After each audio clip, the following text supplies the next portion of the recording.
જેમ આ કમળ કીચડમાં રહીને પણ હંમેશ માટે હસતું રહે છે, એમ આપણે પણ જીવનમાં હસતું રહેવું જોઈએ, ખુશ રહેવું જોઈએ. ગુડ મોર્નિંગ, કેમ છો મિત્રો? હાલમાં હું આ તળાવ પાસે આવેલું છું.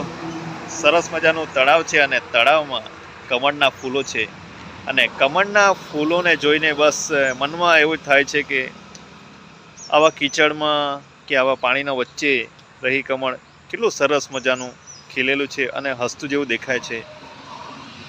તો આપણું જીવન પણ એવું જ છે. આ સંસારરૂપી કીચડ, સંસારરૂપી આ દરિયો અને એના વચ્ચે રહીને આપણે પણ આ કમળ જેવું ખીલેલું અને હસતું રહેવું જોઈએ.